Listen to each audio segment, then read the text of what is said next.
الحمدللہ رب العالمین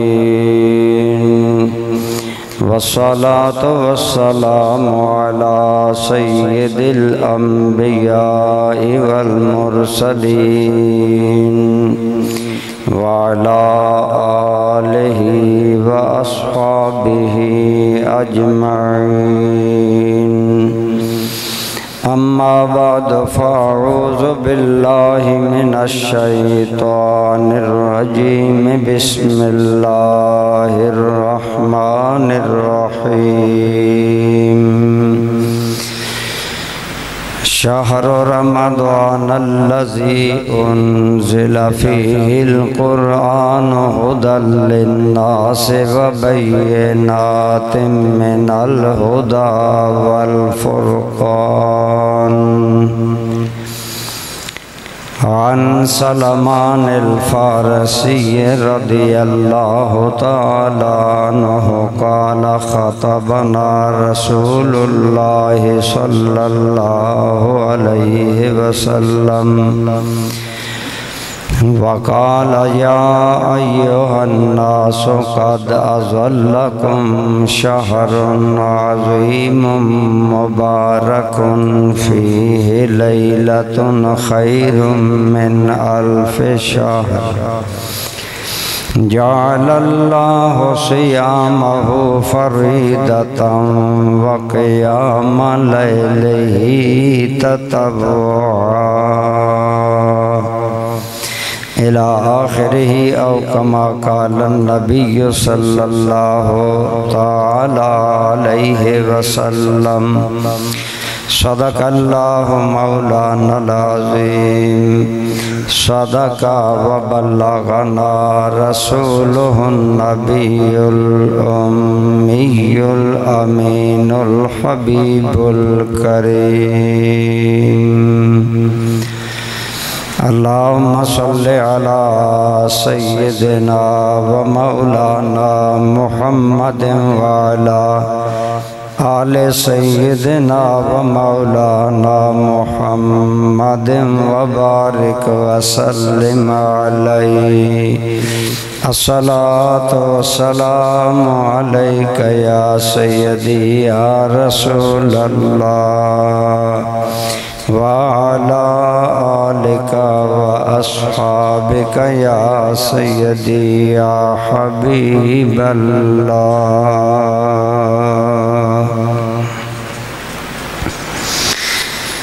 حمد و صلاة کے بعد قابل احترام برادران اسلام بزرگوں دوستوں عزیزوں حضرت سیدنا سلمان فارسی رضی اللہ تعالی عنہ سے ایک طویل حدیث مروی ہے جس کے اندر آپ فرماتے ہیں کہ رمضان المبارک شروع ہونے سے ایک دن قبل حضور نبی کریم صلی اللہ تعالی علیہ وآلہ وسلم نے ہمیں خطاب فرمایا اور وہ دن جمعہ کا دن تھا تو آپ نے اس پورے خطبے کے اندر رمضان شریف کے فضائل اور رمضان شریف کے بارے میں ہدایات ارشاد فرمائی۔ اس سے معلوم ہوتا ہے کہ رمضان المبارک شروع ہونے سے پہلے اہل ایمان کو رمضان المبارک کی طرف متوجہ کروانا اور انہیں ذہنی طور پر رمضان المبارک کے لیے تیار کرنا یہ ایک مسنون اور آپ صلی اللہ علیہ وآلہ وسلم کا طریقہ ہے۔ اسی مناسبت سے میں چند باتیں آپ کی خدمت میں عرض کرتا ہوں۔ حضور رحمت عالم صلی اللہ علیہ وسلم نے ارشاد فرمایا یا ایھا الناس اے لوگو قد اظلکم شہر عظیم مبارک اے لوگو تمہارے اوپر سایہ فگن ہو چکا ہے ایک ایسا مہینہ جو بڑی عظمتوں والا ہے اور مبارک اور بڑی برکتوں والا ہے۔ یہیں سے اگر ہم توجہ کریں تو ہمیں سوچنا چاہیے جس مہینے کو رسول اللہ صلی اللہ علیہ وآلہ وسلم عظمت والا فرما رہے ہیں وہ حقیقت میں واقعی کتنی عظمتوں والا ہوگا، اور ساتھ فرمایا وہ مہینہ بڑی برکتوں والا ہے۔ فیہ لیلۃ خیر من الف شہر، اس میں ایک رات ایسی ہے جو 1000 مہینے سے بہتر ہے۔ پہلی امتوں کا 1000 ماہ تک عبادت کرنا اور اس امت کا ایک رات لیلۃ القدر کو تلاش کرنا اور عبادت کرنا، یہ اللہ کے ہاں ان کے 1000 مہینے سے زیادہ بہتر ہے۔ آپ کے اور میرے کریم آقا صلی اللہ علیہ وآلہ وسلم نے گویا رمضان کی ایک برکت یہ بیان کی کہ رمضان کے اندر تھوڑے ٹائم میں اس امت کا عبادت کرنا پہلی امت کی لمبی عبادتوں سے اللہ کی بارگاہ میں زیادہ بہتر ہے اور زیادہ بلند مقام رکھتا ہے۔ پہلی امتیں جو ہم سے پہلے گزری ان کی عمریں ہماری نسبت لمبی ہوتی تھی۔ آج کل اوسطاً عمر 60 70 80 سال کے قریب ہے، جبکہ سابقہ امتوں کے حالات میں ملتا ہے کہ ان کی عبادت گزار لوگوں نے کئی 100 سال اللہ تعالیٰ کی بندگی کی۔ بنی اسرائیل کے ایک عابد کے بارے میں آتا ہے کہ اس نے دنیا سے کٹ آف ہو کر غاروں میں جا کر 300 سال تک اللہ تعالیٰ کی بندگی کی۔ اسی طرح اس سے زیادہ مدت کی روایات بھی ملتی ہیں کہ ان کے عبادت گزار کئی 100 سال تک اللہ تعالیٰ کی بندگی کرتے۔ اب جب صحابہ کرام نے یہ سنا تو صحابہ کرام کی فکری سطح ہماری نسبت الگ تھی۔ آج ہم بھی دوسرے لوگوں کے ساتھ مقابلہ کرتے ہیں، لیکن ہم مقابلہ کرتے ہیں دنیا میں۔ ہم دیکھتے ہیں دوسروں کو دنیا کے حوالہ سے، وہ آدمی اتنا امیر ہے مجھے اس سے زیادہ امیر ہونا چاہیے، اس آدمی نے فلاں لباس قیمتی پہننا ہے، اس نے کرنڈی پہنی ہے، میں نے ریشم پہننا ہے، اس نے 1 منزلہ مکان بنایا ہے، میں نے 4 منزلہ مکان بنانا ہے۔ ہماری ترجیحات اور ہماری مقابلہ بازی دنیاوی معاملے میں ہوتی ہے۔ صحابہ کرام رضوان اللہ علیہ مجمعین آخرت کے بارے میں حریص تھے۔ جب صحابہ کرام نے یہ سنا کہ پہلی امتوں کی عمریں بہت لمبی اور وہ کئی صدیاں اللہ تعالیٰ کی عبادت کرتے رہتے، صحابہ کرام کے دل میں ایک رشک پیدا ہوا، نیکی کے لیے ایک دل میں کھچاؤ بنا۔ یہ رشک پیدا ہوا کہ انہوں نے تو کئی 100 سال عبادت کی، اور ہماری عمر تو عموماً 100 سال کے اوپر نیچے ہوتی ہے، تو گویا اس کا یہ مطلب ہے کہ وہ لوگ آخرت کے اعتبار سے ہم سے بڑھ گئے اور وہ بازی لے گئے۔ ادھر صحابہ کرام زمین پر یہ بات کر رہے تھے، ادھر عالم بالا میں اللہ تعالیٰ نے حضرت جبریل کو فرمایا، یا جبریل، اے جبریل عرض کیجیے رب جلیل، فرمایا میرے محبوب کے صحابہ یہ بات سوچ رہے ہیں کہ ہماری امت کی عمریں کم ہیں، انہیں جا کر بتاؤ اگر تمہاری امت کی عمریں کم ہیں، اگر تمہارے دور میں عمریں کم ہیں تو پریشان ہونے کی ضرورت نہیں، ہم نے تمہیں ایک رات ایسی بخشی ہے جس رات کی عبادت پہلی امتوں کے 1000 مہینے کی عبادت سے بھی زیادہ بہتر ہے۔ اور جناب جبریل سورہ قدر لے کر آئے، اِنَّا أَنزَلْنَاهُ فِي لَيْلَةِ الْقَدْرِ وَمَا أَدْرَاكَ مَا لَيْلَةُ الْقَدْرِ، بے شک ہم نے قرآن کو لیلۃ القدر میں نازل کیا۔ قرآن ویسے لوح محفوظ پر لکھا ہے، اللہ نے آسمان دنیا پر قرآن کو لیلۃ القدر کی اس مبارک برکت والی گھڑی میں نازل فرمایا۔ اس جانب اشارہ ہے کہ ہم نے قرآن کریم کو لیلۃ القدر میں نازل کیا۔ وَمَا أَدْرَاكَ مَا لَيْلَةُ الْقَدْرِ، اور تمہیں کیا معلوم لیلۃ القدر کیا ہے؟ لیلۃ القدر خیر من الف شہر، اے ایمان والو لیلۃ القدر 1000 مہینے کے برابر نہیں بلکہ بہتر ہے۔ ان امتوں کا 1000 مہینہ عبادت کرنا اور اس امت کا 1 رات عبادت کرنا برابر نہیں قرار دیا گیا۔ فرمایا خیر، خیر اس میں تفضیل کا صیغہ ہے جس کے اندر دوسروں کے مقابلے میں مصدری معنی کی زیادتی پائی جاتی ہے، تو بتایا تمہاری 1 رات بہتر ہے۔ یہاں علماء کرام نے ایک اور بات بڑے پیارے انداز میں ذکر کی، فرمایا اللہ تعالیٰ نے یہ تو بتایا کہ ان کے 1000 مہینے سے تمہاری 1 رات بہتر ہے، لیکن یہ نہیں بتایا کتنی بہتر ہے۔ فرمایا اس لیے نہیں بتایا، ہر بندے کی لیلۃ القدر کے لیے طلب اپنی اپنی ہوگی، ہر بندے کے لیے لیلۃ القدر کے لیے کوشش اپنی اپنی ہوگی۔ کوئی چادر تان کر سوئے گا، پتہ ہی نہیں ہوگا لیلۃ القدر ہے کیا،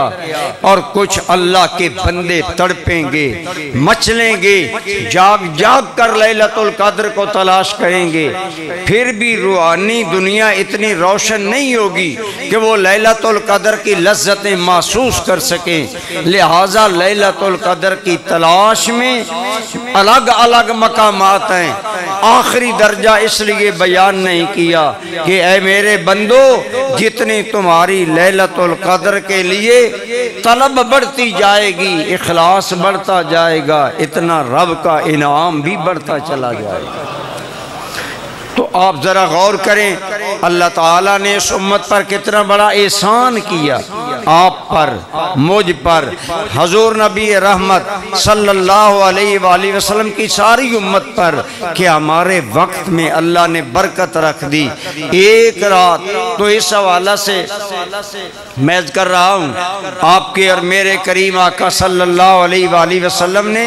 فرمایا کہ یہ ایسا برکتوں والا مہینہ ہے کہ اس کی 1 رات 1000 مہینے پر بھاری ہے، 1000 مہینے سے اعلیٰ ہے۔ اب آپ اندازہ لگا سکتے ہیں جس کی 1 رات اتنی برکت والی ہے، اس سارے مہینے کی برکتوں کا عالم کیا ہو۔ ایک اور حدیث پاک میں رمضان المبارک کی برکتوں کو میرے اور آپ کے کریم آقا صلی اللہ علیہ وسلم نے اس انداز میں بیان کیا کہ میری امت کو پتہ چل جائے کہ رمضان کے آنے پر اللہ رب العالمین کیا اہتمام کرتا ہے۔ حدیث پاک میں آتا ہے جب رمضان کی پہلی رات آتی ہے، اذا کانت اول لیلۃ من رمضان فتحت ابواب الجنہ وغلقت ابواب النار وصفدت الشیاطین۔ فرمایا جو ہی پہلی رات آتی ہے رمضان کی، چاند نظر آتا ہے، اللہ جنت کے دروازے کھول دیتا ہے، جہنم کے دروازے بند فرما دیتا ہے، اور شیطانوں کو اللہ قید کر دیتا ہے۔ ایک روایت میں ہے سرکش شیطانوں کو، جو بڑے خبیث ہیں، بڑے زیادہ لوگوں کو برائی سے روکنے والے بڑے بڑے ہیں، ان کو اللہ قید کر دیتا ہے۔ اب آپ خود اندازہ فرما لیں کہ رمضان کی آمد پر وہاں کیا اہتمام ہو رہا ہے۔ ہمیں اپنے دل میں جھانکنا ہوگا کہ میرے دل میں رمضان کے لیے کیا اہتمام ہو رہا ہے۔ وہاں اللہ کریم کیا کرتے ہیں، ایک اور حدیث پاک میں اور تھوڑی سی تفصیل آئی کہ جب رمضان کی پہلی رات آتی ہے جنت الفردوس میں ایک ہوا چلتی ہے۔ یہاں سے بات سمجھیں، ہوا آج کل بھی چل رہی ہے، دوپہر کو بھی ہوا چلتی ہے لیکن دوپہر کی ہوا گرم ہوتی ہے۔ صبح کے وقت جو ہوا چلتی ہے وہ دھیرے دھیرے چلتی ہے، نرم گداز ہوتی ہے اور اس کے اندر نمی ہوتی ہے۔ نمی ہونے کی وجہ سے اس باد صبا کی وجہ سے پوری دنیا میں ایک تازگی پھیل جاتی ہے، ماحول میں میٹھی میٹھی ٹھنڈک ہوتی ہے، تازگی ہوتی ہے، سبزہ کھلتا ہے، پھول غنچے کھل کر پھول بنتے ہیں، وہ اس میں نرمی ہوتی ہے۔ اس لیے باد صبا اس لحاظ سے زندگی بخشنے میں زیادہ مؤثر ہوتی ہے باد سرسر کی نسبت دوپہر کی ہوا کی نسبت۔ یہ تھوڑا سا فرق میں نے آپ کو عرض کیا۔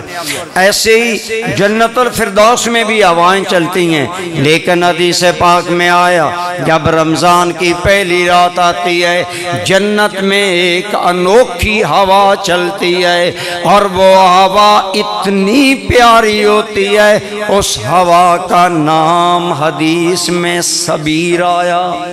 کہ اس کا نام صبیر ہے۔ وہ جنت میں چلتی ہے رمضان کی پہلی رات کو، اور جب وہ ہوا چلتی ہے، اب آپ جانتے ہیں ہوا ہر جگہ پہنچتی ہے، ہوا جنت کے محلوں میں جاتی ہے، بالا خانے تہ خانے ہر جگہ ہوا وہ پہنچتی ہے۔ وہ ہوا اتنی مشک بار ہوتی ہے، اتنی وہ جو ہوا ہے وہ حیات بخش ہوتی ہے، اتنی لطیف اور اتنی پیاری ہوتی ہے کہ جب وہ ہوا چلتی ہے اور جنت کے سارے خانوں، سارے حصوں اور ساری سطحوں پر جب وہ ہوا جاتی ہے، جنت کی حوریں نئی تازگی، نئی خوشی، نئی مسرت محسوس کرتی ہیں اور اپنے اپنے مقامات سے نکل کر داروغۂ جنت کے پاس آتی ہیں۔ جنت کا جو چوکیدار ہے نا اس کے پاس آتی ہیں، اس کا نام ہے رضوان۔ اس فرشتے کا نام کیا ہے؟ رضوان، جو جنت کا چوکیدار ہے، پہرے دار ہے۔ اس ہوا کی مشک باری کی وجہ سے، تازگی کی وجہ سے، اس کے اندر ایک خاص لذت اور ایک خاص جاذبیت کی وجہ سے جنت کی حوریں اپنے اپنے مقامات سے باہر نکلتی ہیں اور اس رضوان مالک جنت، خازن جنت کے پاس آتی ہیں اور اسے ایک عجیب سوال کرتی ہیں۔ آپ ذرا سنیں حدیث پاک میں کتنا سسپینس پیدا کیا گیا اور کیوں کیا گیا اور کن کے لیے کیا گیا۔ یہ سارا سسپینس ہمارے لیے پیدا کیا گیا تاکہ میری امت جب یہ سنے تو میری امت بھی اسی شوق کا اظہار کرے جس شوق کا اظہار جنت کی حوریں کر رہے ہیں۔ حدیث پاک میں آتا ہے وہ جنت کی حوریں اپنے اپنے مقامات سے باہر نکلتی ہیں اور خازن جنت اس کے پاس آتی ہیں اور سوال کرتی ہیں، ما ہذہ الریح وما ہذہ اللیلہ، اے رضوان، اے جنت کے چوکیدار، رات تو پہلے بھی ہوتی ہے، ہوائیں تو پہلی بھی چلتی ہیں، یہ کیسی سہانی رات ہے کہ اس کے اندر ایسی مشکبار ہوا چل رہی ہے کہ اس کی خوشبوؤں نے ہمیں اپنے مقامات میں بیٹھنے نہیں دیا، ہم کھلی فضا میں آئی ہیں۔ ما ہذہ الریح، یہ ہوا کیسی ہے اور یہ رات کیسی ہے؟ تو آگے سنیں حدیث پاک میں کیا آتا ہے۔ میرے اور آپ کے کریم آقا سب کہیے صلی اللہ علیہ وآلہ وسلم، آپ نے فرمایا جب جنت کی حوریں یہ سوال کرتی ہیں تو خازن جنت جواب دیتا ہے، اے جنت کی حورو، ہذہ اول لیلۃ من رمضان، یہ رمضان کی پہلی رات ہے اور یہ وہ ہوا ہے جسے چلا کر اس ہوا کے ذریعے اللہ جنت کو نیا نکھار عطا فرما رہا ہے۔ جیسے آج تھوڑی سی بات سمجھ آتی ہے، ہمارے ہاں ایئر فریشنر ہیں، ہمارے کمرے کا ایک ماحول ہوتا ہے، آپ ایئر فریشنر جب لگاتے ہیں کمرے کا ماحول خوشبودار بھی ہو جاتا ہے، آب و ہوا میں جو قدامت پسندی اور عجیب قسم کا انقباض ہوتا ہے وہ بھی ختم ہو جاتا ہے۔ لیکن یہ ہمارے بنائے ہوئے ان کے اندر اور خامیاں ہو سکتی ہیں۔ بالکل اسی طرح اس سے اعلیٰ انداز میں اللہ نے وہ ہوا بنائی ہے، جب وہ چلتی ہے تو ساری جنت کے حسن میں اور نکھار آ جاتا ہے، اس کے پھول کھلنا شروع ہو جاتے ہیں، اس کی ٹہنیاں ہلنا شروع ہو جاتی ہیں، ان جنت کے پھلوں پر ایک نئی تازگی آتی ہے، اور اس خوشبو کی مستی میں وہ حوریں، بلکہ ایک روایت میں آیا عام حوریں نہیں ہوتی، وہ حوریں ہوتے ہیں جو جنہیں حوران عین کہا جاتا ہے، وہ اتنی حسن و جمال والی ہوتی ہیں کہ ان کی آنکھ کا حسن ہی کائنات کے حسن سے بالا تر ہوتا ہے، ان کی آنکھ کا حسن کائنات دنیا کی آنکھوں سے بالا تر ہوتا ہے۔ وہ حسین حوریں آ کر اس سے یہ سوال کرتی ہیں تو وہ جواب دیتا ہے یہ رمضان کی پہلی رات ہے۔ وہ سوال کرتی ہیں ما ہوا رمضان، رمضان کیا ہے؟ وہ جواب دیتا ہے رمضان ایک مہینہ ہے جس کو اللہ نے اپنے آخری نبی کی امت کے لیے باعث رحمت بنایا، باعث بخشش بنایا اور باعث نجات بنایا ہے۔ وہ جنت کی حوریں جب یہ سنتی ہیں کہ آج وہ ہوا چل رہی ہے، وہ مہینہ آ گیا، اور یہ مہینہ جس امت کے لیے بنایا گیا، جب اس کا تعارف سنتی ہیں تو آگے سنیے، جنت کی حوریں خازن جنت کے منہ سے رمضان المبارک اس ہوا اور پھر نتیجے میں امت مصطفیٰ کا مقام جب سنتے ہیں تو حدیث طیبہ میں آتا ہے وہ حوریں وہی کھڑے ہو کر ایک دعا کرتی ہیں، کہتی ہیں اے مولا جلد ہمارے لیے وہ جوڑے امت مصطفیٰ سے لا جنہیں ہم دیکھیں ہماری آنکھیں ٹھنڈی ہو جائیں، اور جب وہ ہمیں دیکھیں ان کی دنیا کی ساری کلفتیں دور ہو جائیں۔ آج دنیا دار المصائب ہے ہمارے لیے، آج پاکستان کی سرزمین، پاکستان کا ماحول کتنا گھٹن زدہ، کس قدر مہنگائی، رسوائی، بے چینی، پریشانی، کرب اور انتہائی، ہم جن پھر دنیا میں ہم الحمدللہ عبادات کرتے ہیں تو بڑی مشکلات اٹھاتے ہیں، اس کے لیے ہم وضو کرتے ہیں، اس کے لیے ہم مسجدوں میں آتے ہیں، تگ و دو کرتے ہیں، پھر ایک بوڑھے مسلمان کے لیے یہ کام اور زیادہ مشکل ہوتے ہیں۔ جوان تو جوانی میں آسانی سے قیام کر لیتا ہے، ایک بوڑھے پر بھاری ہوتا ہے، تو وہ جنت کی حوریں اس طرف اشارہ کر رہی ہیں کہ یا رب العالمین جلد ہمارے لیے امت مصطفیٰ کے لوگوں میں سے وہ جوڑے لا جو ہمیں دیکھیں ان کی آنکھیں ٹھنڈی ہو جائیں، اور یا رب العالمین وہ دنیا کی ساری معونتیں اور کلفتیں اور تکلیفوں کو دنیا میں جھاڑ کر اس حال میں ہمارے پاس آئیں جب ہمیں دیکھیں انہیں دنیا کی ساری مشکلات بھول جائیں، انہیں ایک فرحت، ایک سکون، ایک قرار ہو۔ میں عرض کر رہا تھا رمضان کی آمد پر اللہ تعالیٰ کیا اہتمام فرماتے ہیں اور کن کے لیے فرماتے ہیں۔ ایک اور روایت کے الفاظ ہیں زین اللہ تعالی جنتہ کل یوم، اللہ رمضان کے ہر دن میں جنت کو نیا نکھار، نئی بہار دیتا ہے، نئی زینت دیتا ہے، اور ارشاد فرماتا ہے اے جنت عسیٰ ان عبادی الصالحین سیلقون المعونۃ عنہم، ان قریب میرے بندے دنیا کی ساری مصیبتیں اپنے آپ سے اتار کر پھینک کر آئیں گے، لیسیروا الیک، اے جنت میں تمہیں سنگار دے رہا ہوں، وہ تیرے مہمان آنے والے۔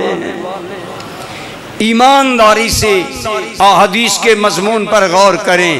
امت مصطفیٰ کی عزت، امت مصطفیٰ کی توقیر، امت مصطفیٰ کا احترام، امت مصطفیٰ کا اعزاز، جن کے لیے جنت کو نکھارا جا رہا ہے، سنوارا جا رہا ہے، پھر جنت کو بتایا جا رہا ہے، اے جنت وہ میرے نیک بندے تیرے مہمان بن کر آئیں گے۔ برادران اسلام، یہ ساری چیزیں کیا بتاتی ہیں کہ رمضان کی آمد پر ہی اللہ کی بارگاہ میں ایک نئے اہتمام شروع ہو جاتے ہیں اہل ایمان کے ثواب کے لیے۔ جہنم کے دروازے بند ہو جاتے ہیں اور شیطان قید کیوں؟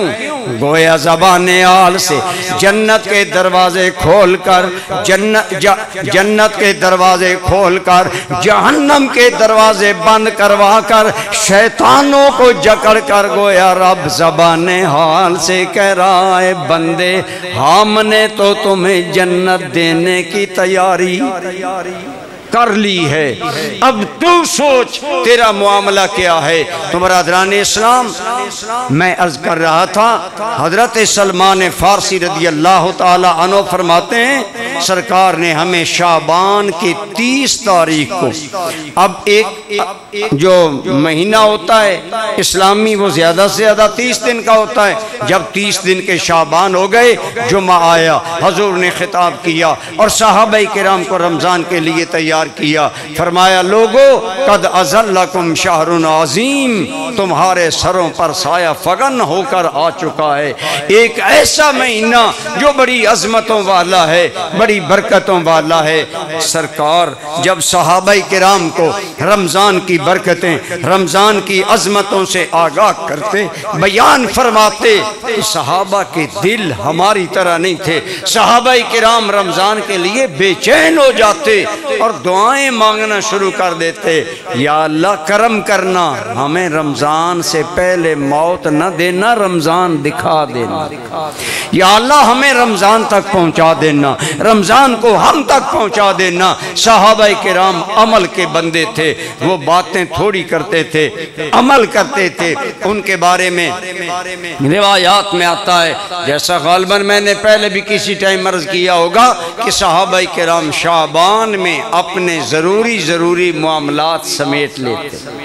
مثلا اگر رشتہ دار کہیں دور ہیں، ضرور جانا ہے تو شعبان میں صحابہ ہو لیتے، اگر کوئی مکان وغیرہ بنانا، تعمیر کا کوئی کام کرنا، کوئی اہم ضروری کام کرنا، شعبان میں ختم کر لیتے، رمضان کے لیے فارغ البال ہو جاتے۔ پوچھا جاتا کیوں؟ فرماتے رمضان کی برکتوں کا تقاضا یہ ہے کہ رمضان کا کوئی لمحہ ضائع نہ کیا جائے۔ صحابہ اس انداز میں رمضان المبارک کا استقبال کرتے، اس انداز میں رمضان کی تیاری کرتے۔ برادران اسلام، ہمیں بھی صحابہ کرام کی طرح اپنے آپ کو تیار کرنا ہوگا، یہ سارے پروگرام مینج کرنے ہوں گے۔ ایک روایت میں ایک بڑی عجیب بات آتی ہے، ایک طرف یہ حدیث پاک آپ نے سنی کہ نبی پاک صلی اللہ علیہ وآلہ وسلم رمضان کے بعد سب سے زیادہ جس مہینے میں روزے رکھتے وہ شعبان، لیکن بعض علماء نے بطور خاص یہ وضاحت فرمائی ہے کہ جو آدمی صحت کے کمزور ہو انہیں شعبان کے آخری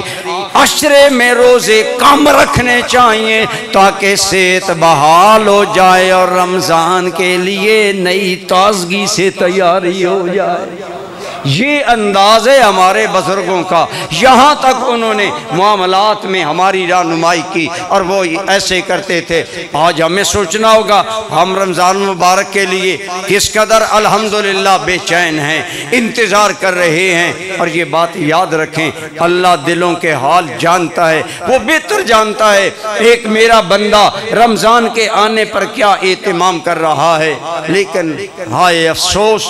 شاید 2 دن قبل کسی جگہ میں نے یہی درس دیا رمضان کے استقبال،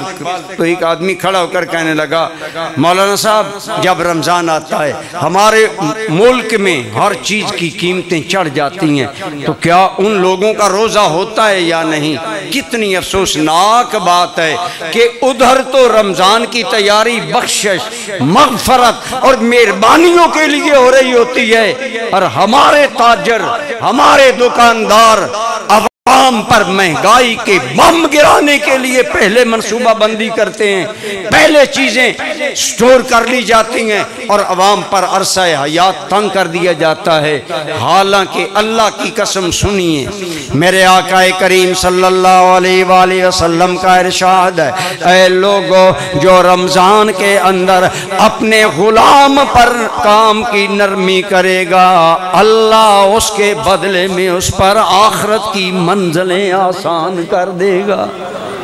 جو رمضان میں مالک اپنے آقا کو کام کی چھوٹ دیتا ہے، آپ کو شاید پتہ ہے یا نہیں، اس سلسلہ میں عرب ممالک کا کام قابل تعریف ہے، وہ رمضان مبارک میں ملازمین کی ڈیوٹی آدھی کر دیتے ہیں، تنخواہ وہی، مراعات وہی، فیسیلیٹیز وہی، لیکن ڈیوٹی 8 گھنٹے کی بجائے 4 گھنٹے، گویا انہوں نے رسول اللہ کے ارشاد کو سینے سے لگایا، اپنی عوام کو ریلیف دیا، اپنے غلاموں، اپنے متعلقہ بندوں کے لیے نرمی کی۔ اللہ ہم پر نرمی کرے۔ اس تناظر میں میں کہوں گا، آپ، میں، ہم جتنے معاشرے میں لوگ رہتے ہیں، ہم رمضان کے لیے جو کرتے ہیں سوچیں کیا ہمارا کوئی عمل رسول اللہ کی امت پر عرصہ حیات تنگ تو نہیں کر رہا، انہیں ذلیل تو ہم نہیں کر رہے، انہیں پریشان تو نہیں کر رہے۔ ہمارے ہاں تو یہ ہوتا ہے بھائی مزدوری کرنی ہی تے کر، نہیں تے کمتے کرنا پوسی، الٹا روب جمانا، اور ہماری حکومتیں عموماً اس سلسلے میں انہیں کوئی عقل کے ناخن نصیب نہیں کہ رمضان آیا اللہ کے بندوں پر نرمی کریں، اللہ ہمارے لیے نرمی کرے۔ بہرحال میں عرض یہ کر رہا تھا، آج کی میری گفتگو کا مین فوکس تھا کہ رمضان کی آمد پر ہی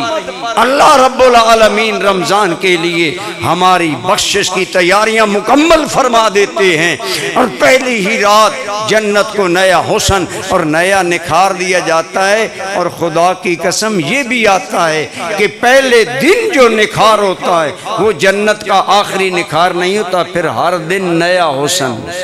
نئی تازگی، نئی کشش، نئی جاذبیت۔ وہ اللہ اپنے بندوں کے لیے تو انعامات، احسانات بڑھا رہا ہے۔ میرے بھائی ہمیں بھی انہی اچھے ارادوں کے ساتھ رمضان میں داخل ہونا چاہیے۔ ہم اپنے متعلقہ پڑوسیوں، اہل ایمان بھائیوں، غریبوں کے لیے رمضان میں ایسا ماحول کریٹ کریں گے۔ اگر اللہ نے مجھے 10 کھانے دیے ہیں تو روزہ سکھاتا ہے بھوک کی شدت کو جان، اپنے چند کھانے کم کر کے کسی غریب کا پیٹ پال، اس کو بھی خوشیاں عطا کر۔ جب ہم رمضان مبارک کو مینج کریں گے تو آئیے قبل از وقت ماشاءاللہ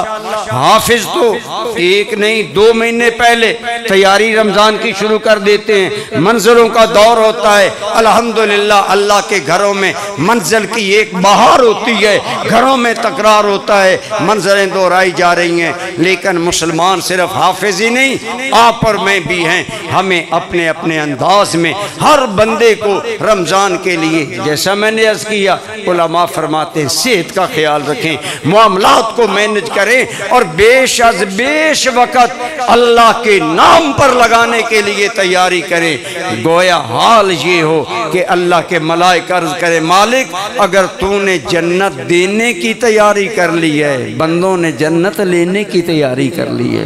اللہ آپ کو اور مجھے یہ احساس عطا فرمائے۔ وما علیہ